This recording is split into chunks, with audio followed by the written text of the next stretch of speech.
I think, especially once you get to the point of EHS, everybody takes some responsibility Yeah, for their own energy, and right. that's part of the healing. Just as important as it is to put that metal shielding around those wires, it is to kind of be very mindful of how we're using our energy and how we're treating our own bodies. Hello, this is Izumi Tanaka with Home Green Homes podcast. Today I am venturing into a topic that is rather sensitive, literally. In my work to promote green homes, I have heard from more than a few people about their concerns of electro-magnetic field, EMF. That's often associated with green homes, which often include smart technologies to control the home environment, which can be harmful, especially for people who have electrical hypersensitivity, EHS. My guest today, Michael Bender, an artist and writer by profession, has traversed the journey in search of a solution to his extra hypersensitivity, not only to EMF, but also mold and other environmental toxins, even as well as some otherwise benign natural elements. His article in Men's Health from March 2022 describes his journey quite poignantly. I was so moved by his statement. Quote, "After decades of challenge after challenge, nightmare scenario after nightmare scenario, one thing was certain. I was really effing strong, and I had developed a kind of unbreakable self-love." Unquote. I am honored to have Mike on my podcast today to tell us about the solutions he came up with for his home and his insight for those who may be struggling with sensitivity issues. I hope you find this helpful. Well, thank you so much, Mike, for being here today with me. And I am really grateful that you have agreed to speak to me today. And as you know, my show name is Home Green Homes, and I started doing this podcast, I think it may be 4 years ago, about what makes a home green. And as I do this, I often get some pushback from people who are sensitive to electromagnetic field, as we know, EMF. And so I just wanted to know more about it. And your story is so remarkable, and I really appreciated your candidness in the article that you wrote in Men's Health. So I know that you have a long story about how you got here, but I'd just like to ask you briefly about just briefly about what got you to search the solution for your house, for your home, where you actually spend most of your life. Yeah, where I am right now. Mm-hmm. Yes. Yeah. Well, in my case, the quick explanation is I got bit by a tick when I was 11 years old. Mm-hmm.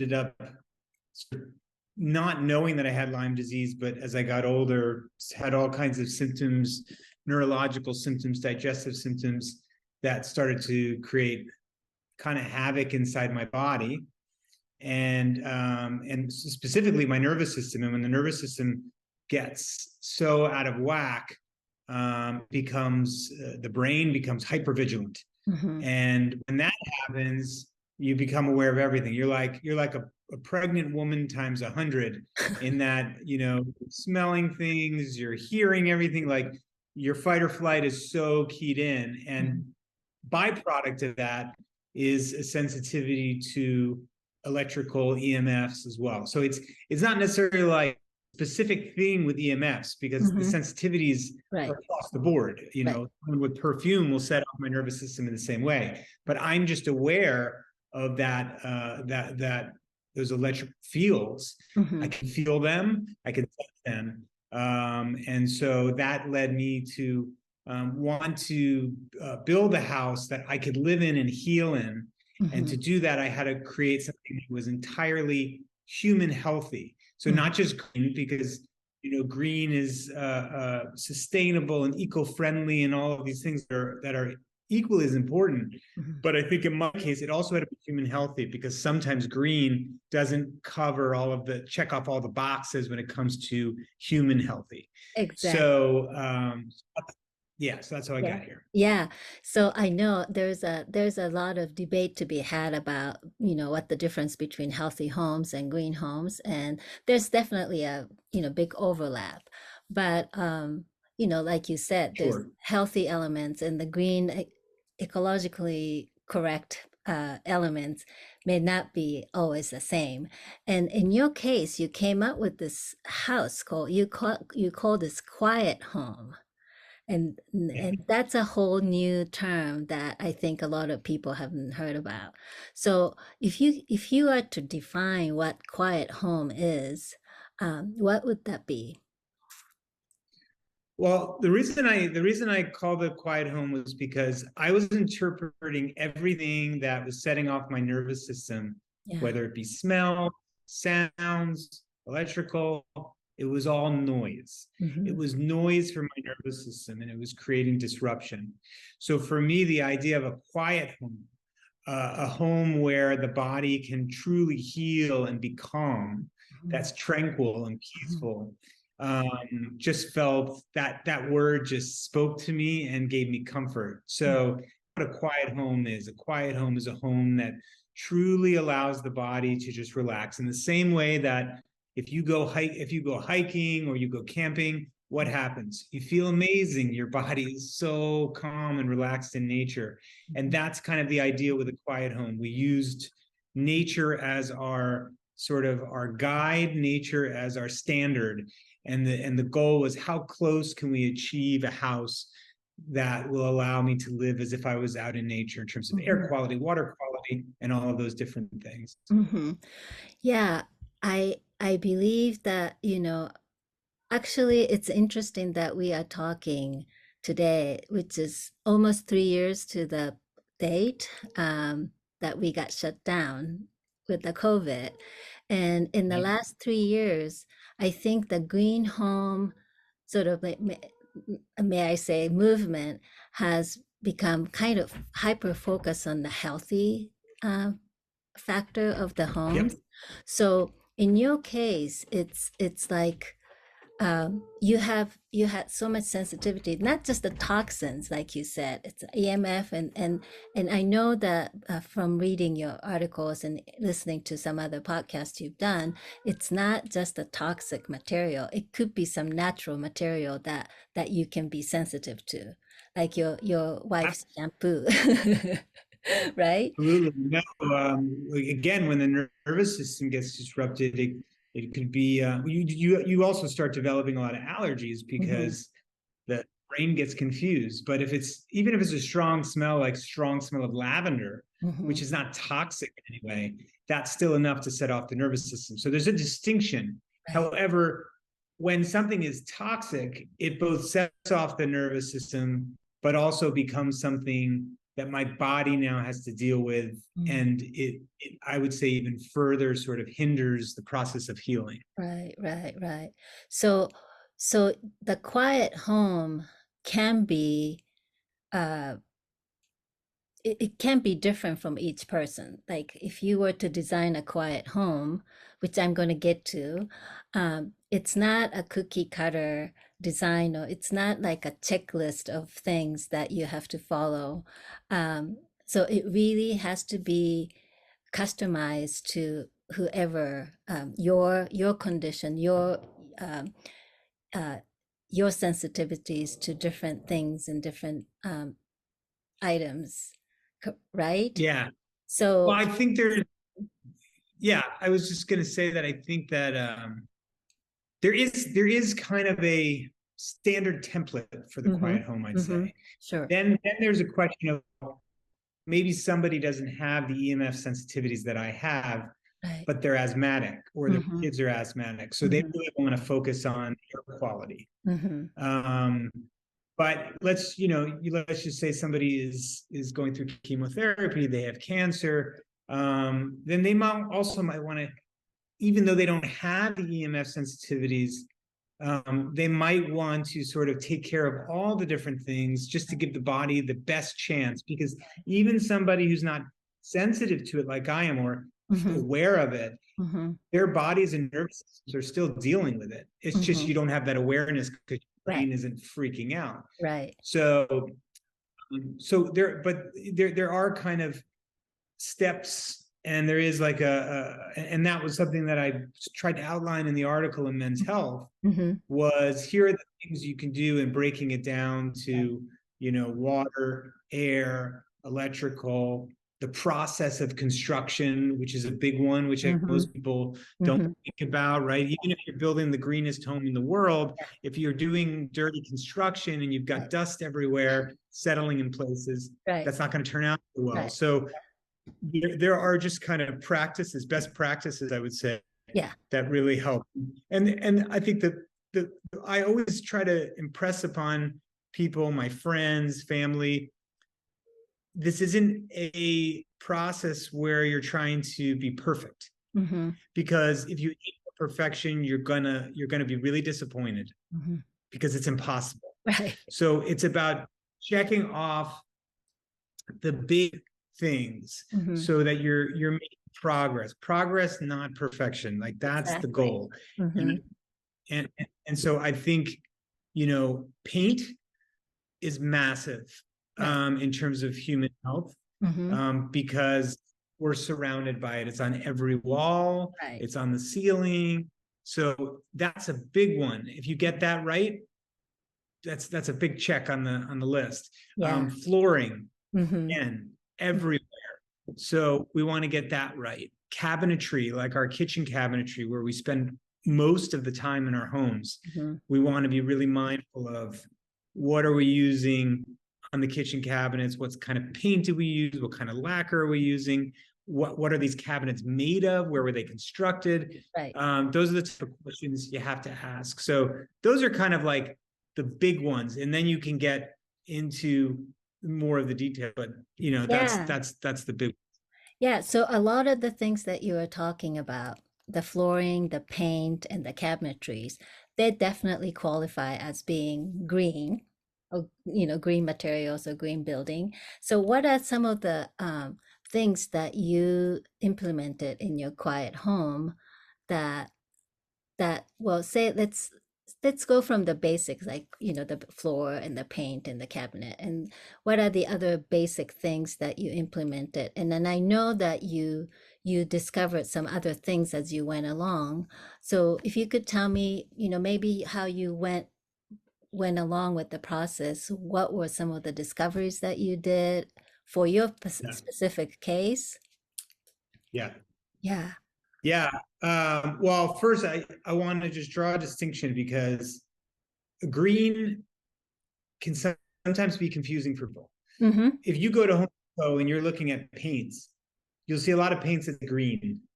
It's a buzzword. It's been used, it's been misused, I should say. And so a lot of people get very confused with paint, and I want to stress this. When you go to Home Depot and you see your paints and it says green or zero VOC, is not true.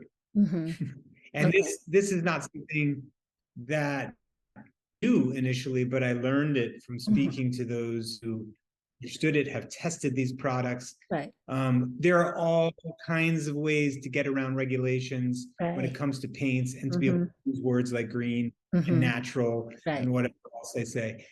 The only paint that I know of that is entirely safe is a paint called Safe Coat, AFM Safe Coat. This is amazing product. The guy that started the company worked in the paint industry, got cancer, I think in the 80s, and decided he was going to create a paint that wasn't going to make people sick. And so he created this company around that, and their products they are not only green, they are human healthy, they are non-toxic, they don't off-gas. And so this is the number one thing I try to tell friends, especially people who are painting like a baby's nursery. Use it. match any paint color. Yeah. It's no different than Benjamin Moore or Sherman Williams or whatever you like. It's the exact same finish in the end. And I could walk into a room while they were painting and I didn't have a reaction.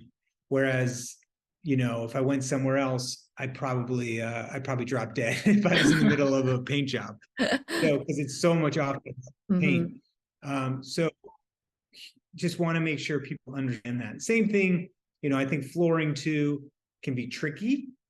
There are little ways that they can work things into flooring. I would say to people, there's a place called the Green Design Center in Wisconsin, a guy named Andy Pace. Yes. He does consultations. He's an incredibly intelligent source of information. He will test the flooring himself and tell you if there's formaldehyde. Yeah. For the hell of it, I sent him some samples from a flooring store I went to here. Some of the stuff that said it was formaldehyde free some of it was not. So they don't know, depending on which shipment comes in, what's what. You have to do your homework when it comes to flooring, unfortunately. So that's a piece that I think people should know about. In terms of my cabinetry, I use all AMFM paints, safe coat paints. So I was able to use lacquer. They have a lacquer product that works just as well. And all of my cabinetry is Pure Bond plywood. So Pure Bond is certified formaldehyde-free plywood. So it's a really good product. And I use that for everything in the kitchen. I think the next piece that I wanted to tackle, I had come from an environment that was that had mold. Right. And when you kind of combine lime and mold, it's a really strong concoction for someone that's trying to heal.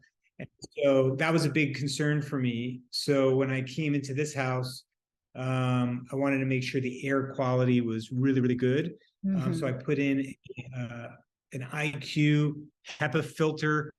It's 4 HEPA filters back to back. It's called an IQ Perfect 16. Wow. And that is not, there's nothing electrical. It's truly just the way that they organize and position the HEPA filters so the air can flow through them, but you get the benefit of 4 of them.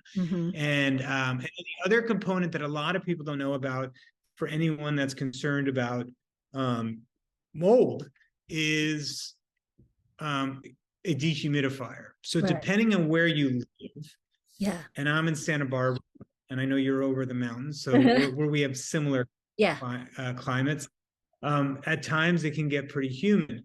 So mold is interesting in that you could have what you think is a clean house, but if you have rugs and fabrics and furniture with fabrics, and then you have high humidity, a lot of people don't realize that humidity is water in the air. And so it needs food and it needs water.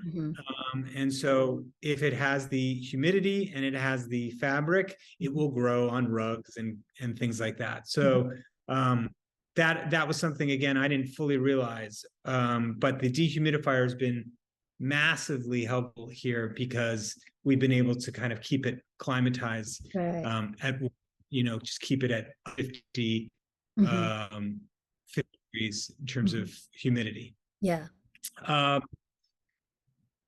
The other piece, I guess the next thing would be water, and just making sure that your filtration is really good.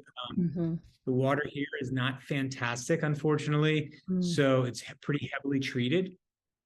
So I have a whole house filter, big carbon filter that kind of removes any of the junk.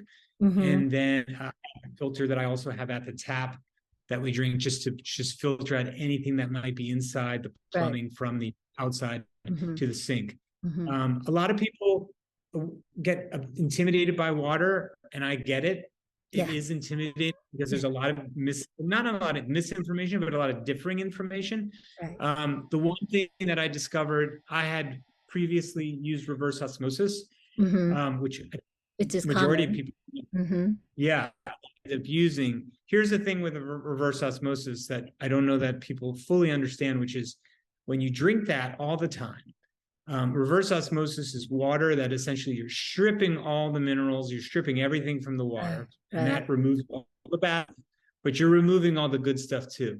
And so when you drink that water and it goes into your body, what it ends up doing is pulling the minerals back from inside your body because the water wants to pull it back. Wow. And so what ends up happening, you can actually become depleted from drinking reverse osmosis water, and you could also become dehydrated from it, which is counterintuitive. But this is something I have experienced because when I switched to the water I'm drinking now, I suddenly felt a lot better and a lot more hydrated. So it's worth knowing. So you can use reverse osmosis and remineralize. There are systems that will remineralize before it comes to your glass. But I do recommend people looking into that because I think, we all drink from our taps, our kids drink from it, and we should be really mindful of the water that we're consuming. Yeah. Now, I'm mostly interested in what you had to do about your EHS, the electric hypersensitivities, because That's the last piece. Yeah. yeah, there's actually quite a few people out there who have that, and people are very perplexed about what we can do about it. And I'm actually surprised and grateful that you're sitting in front of your computer, and I know it's not through Wi-Fi like I do. And you're hardwired to your computer. Hardware, right. So can you tell me some of the things that you had to do about to deal with your EHS? Yeah, it's a tricky one. For the other ones are really straightforward, right? You use paint, you use product. EHS is different. People have different sensitivities. So someone might be more sensitive, for example, to magnetic fields. There's electric fields, magnetic fields. There's radio frequency, which comes from our cell phones, and there's dirty electricity. Right. They're all different forms of EMFs. So somebody might be more focused on one than the other, depending on what they feel. I happen to feel all of them, so I have the benefit of understanding all of them. Less to the dirty electricity, maybe a little less so. But what I did in the house was the number one thing was to make sure that the wiring in the house was shielded. So when we use Romex, which is a plastic coating on the wiring, that wiring is not shielded, meaning the electric fields are not contained. They're able to sort of spread and go outwards. And so for someone who's sensitive, that means that your body is actually experiencing that voltage is going through your body. And I've used a body voltage meter where you can actually hold something and you can measure it. And it's pretty amazing when you walk towards an outlet and walk away, you can see what your body's taking on. So that was the first thing. So I use something called MC, I think it's called MC, it's metal clad. And MC basically, you've seen it, it's kind of like it's like a metal tubing that the wire goes in. It's flexible. And that basically, and then they ground that.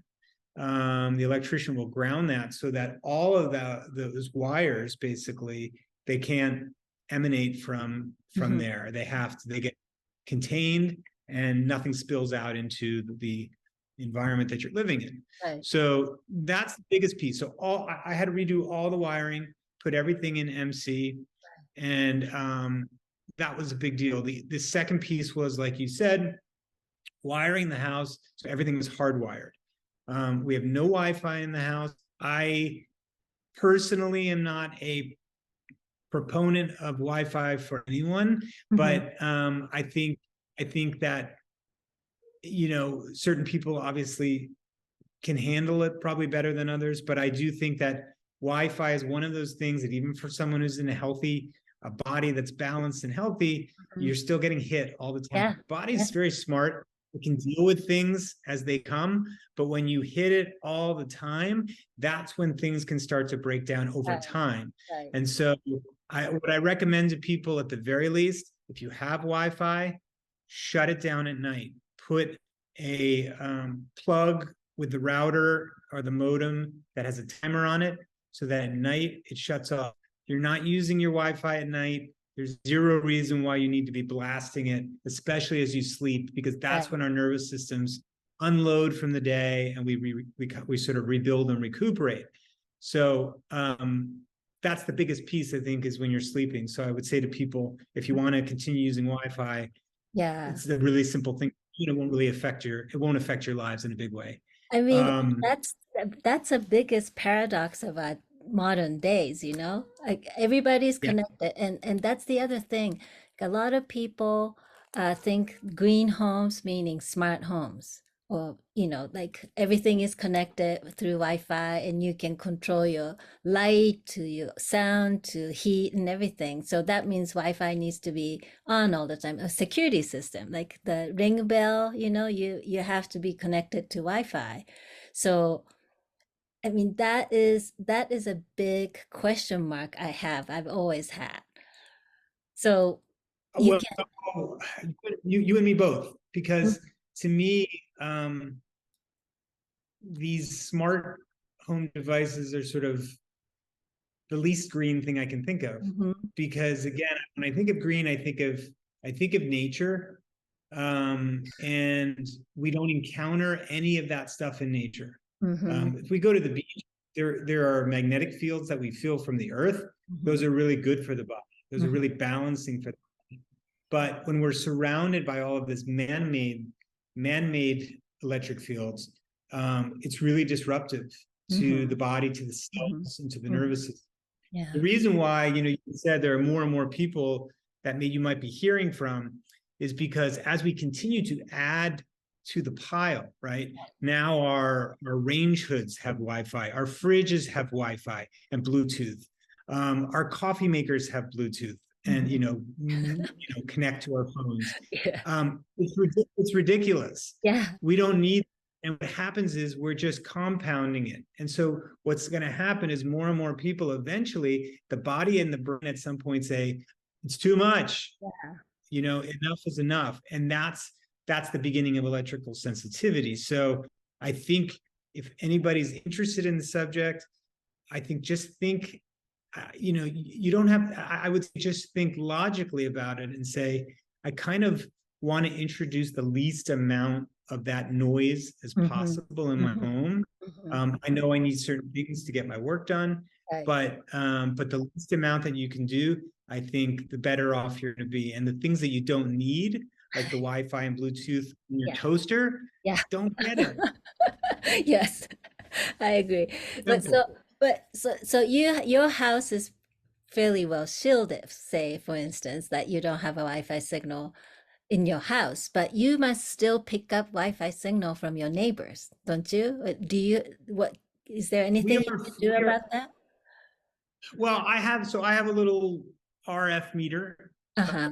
which picks up the radio frequency. I can see exactly what kind of RF is in the house or wherever I am in the house. It's Hmm. very, very low. I happen to be far enough, I think, from the neighbors here Right. that I'm not picking anything up in the house. Hmm. So it's very low. It's under 5, which is really very, very low and almost undetectable to the body. So like my bedroom especially, Hmm. I think is extremely low. And at night, even for people that are around Wi-Fi at night, it does tend to come down too because the activity starts kind of comes down.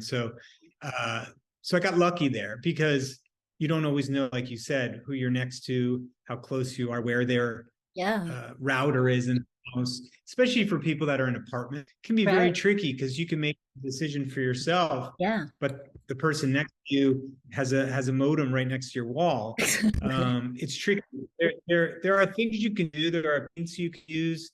I don't have a lot of experience with those things, but I know that there's a product called Y Shield, which Mm. is a paint that can be applied, and that will Hmm. block electric and RF. I see. Um, And so a lot of people end up using that, Mm-hmm. but I can't speak to that Right. from a personal perspective. Right. So because like when I go to my Wi-Fi network on my computer, I see all my neighbors' Wi-Fi networks. And and Right. I am in the area that's fairly sparse, right? I don't have neighbor looking into my windows.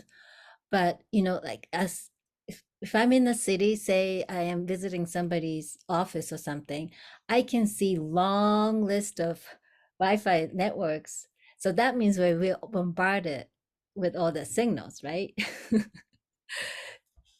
Yes, although those signals that you're seeing are smaller than you think in terms of Mm, I how see.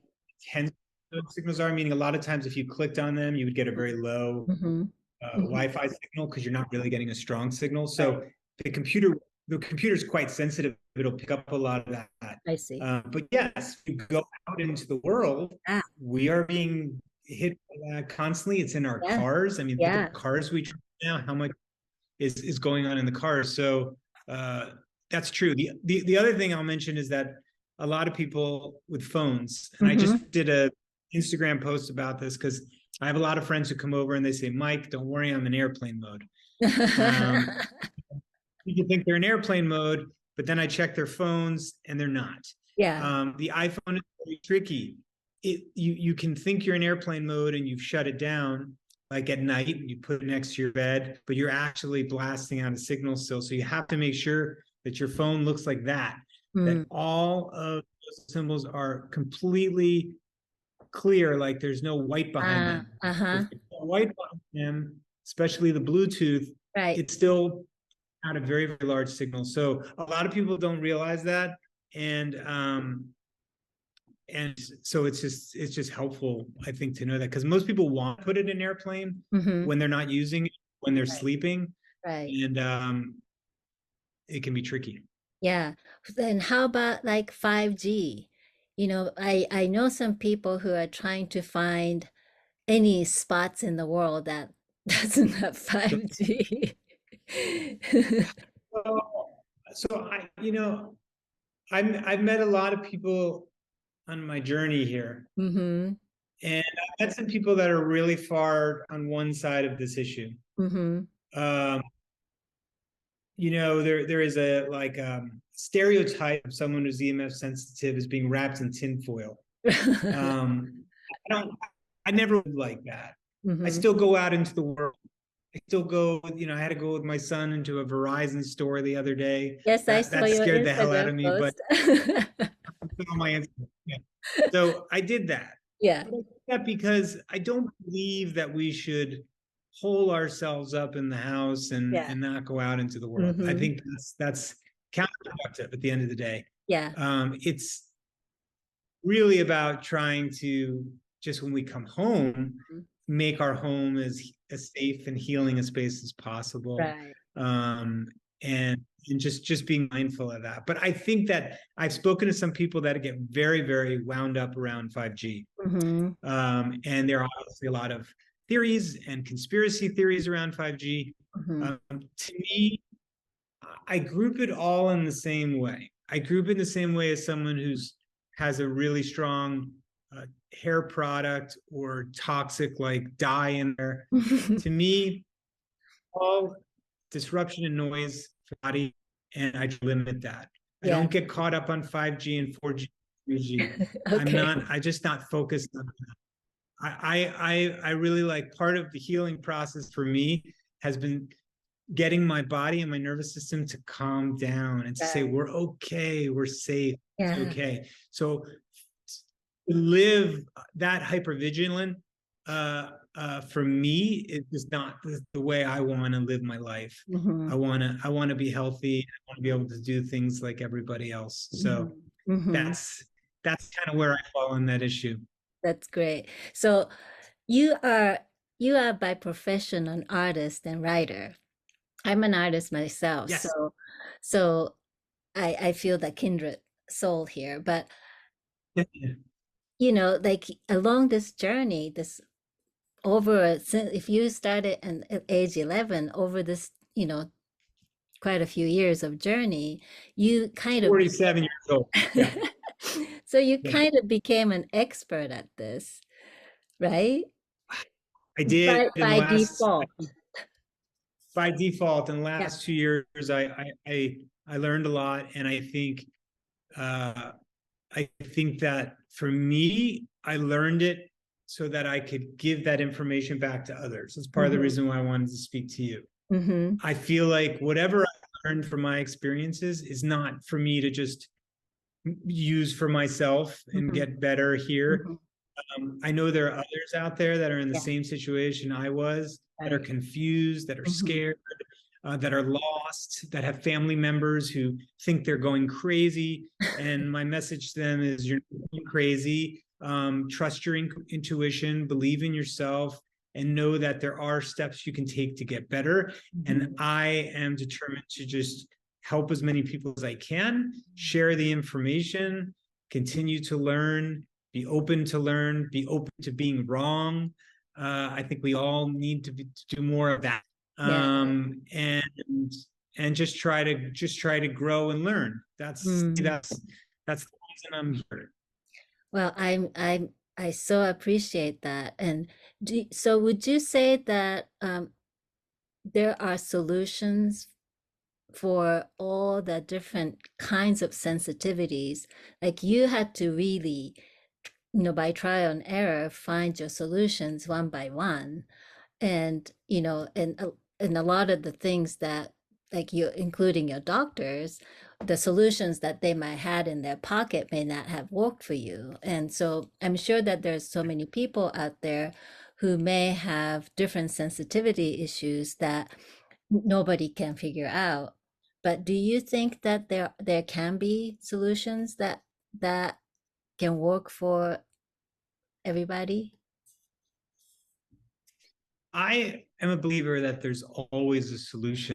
Mm-hmm. um, I think there's always a solution. I Mm-hmm. can't say that there's a complete solution for Right. everybody, but I think Right. there are things that can make everyone feel better than they might feel. Mm-hmm. So yes, I am a believer in that. I Yeah. think that I think optimistically about that, that there are ways for all of us. Doctors are well-meaning. They want to help us. Mm-hmm. But there are certain things they don't, and they're not trained in understanding what kind of living environments we live in. However, Right. it's massively important to understand a patient and understand why someone may be sick, because this Yeah. is where we spend most of our time. Yeah. So it's extremely important. What I say to people is, if you have very strong sensitivities, reach out to somebody like Andy Pace. Mm. Andy has experience, his clinical experience working with people with sensitivities across the board. He is a Mm-hmm. sensitive guy himself in that he has incredible amount of empathy.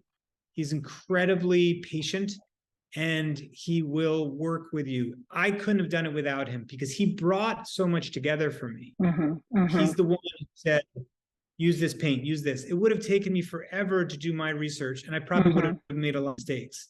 Yeah. He's been doing this for 35 years. So he has all the knowledge that I think people who are searching for answers might want.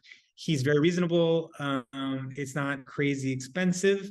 Anybody can book a half hour with him, ask him some questions, and get some really valuable answers. So Mm-hmm. for me, I call him the Oracle, because I can call Andy with any question on any house related thing, and he'll have an answer for me. So I really recommend him very highly. I definitely will put his information on the show note. So like you said, like it's progress, not perfection. And your journey is not complete yet either. Like I'm sure that your house is, you know, far better than any house that you could have lived in, but you will continue to discover some other things then, and you will some other maybe issues, and you will continue to discover the solution, right? So your journey continues, and there is hope for a lot of people that can be better. I think so. And I think I like the way you put that. I think all of our journeys continue and are always continuing, right? That Yeah. we're on this journey Yeah. all the way through. And so yes, my journey certainly continues. But I have I have gotten I have gotten to the other side of the mountain in a sense. Mm. I was really, really in a dark place at a certain point when I Yeah. was confused of what was Yeah. going on. I became empowered by the knowledge. I became empowered by starting to sort of be more aware of myself and understanding that my issues were not just a physical thing. Mm-hmm. I had to deal with myself energetically too. I Yeah. had to look at my own energy and what Yeah. I'm putting out to the world. Yeah. So important that I think, especially once you get to the point of EHS, Mm-hmm. that everybody takes some responsibility Yeah. for their own energy, and Right. that's part of the healing. Just as important as it is to put that metal shielding around those wires, it is to kind of be very mindful of how we're using our energy Mm.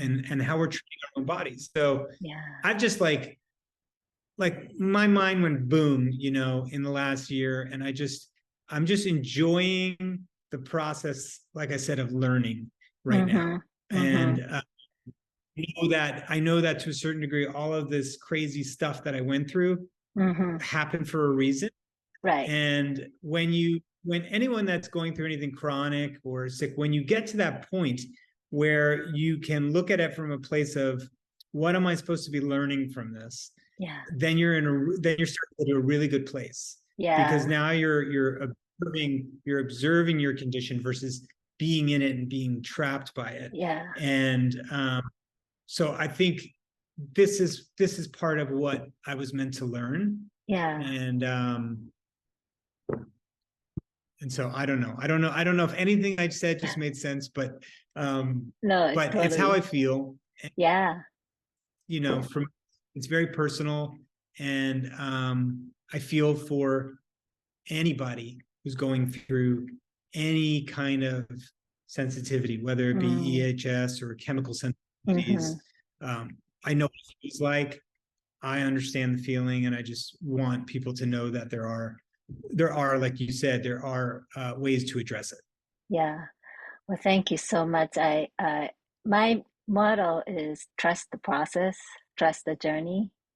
So I really Yeah, wish you the best with this journey that's going to continue, yeah. and your family. I'm sure that your family loves the house too, as much They as you do. do. They do. They love the house. And, I'll make one other plug for hardwiring when you have Yeah. kids. Mm-hmm. I find that it's worked out really well, because when you're hardwired, what you can do is you set up workstations. Right. So the kids have workstations, and when they're on the computer, they're on their workstation. When they're not on the workstation, they're not tempted to grab something and get on Wi-Fi. Mm-hmm. They're more Yeah. likely to pick up a book. They're more likely to, start reading, doing an activity, play a board game. I think it's a really healthy thing in general to kind of create a space where we can get access to the internet, but Yeah. then let the rest of the house be a Yeah. place that's just a place for you to be creative and get bored Yeah. and do all the things we're supposed to be doing. Yeah. Well, this takes the whole idea of healthy homes to a whole new level. I love it. And Absolutely. my show is gonna have to be home healthy homes or home quiet homes. Well, thank you so much, Mike. It was so great to talk to you. I appreciate Yeah, it. thanks for having me. Thank you so much.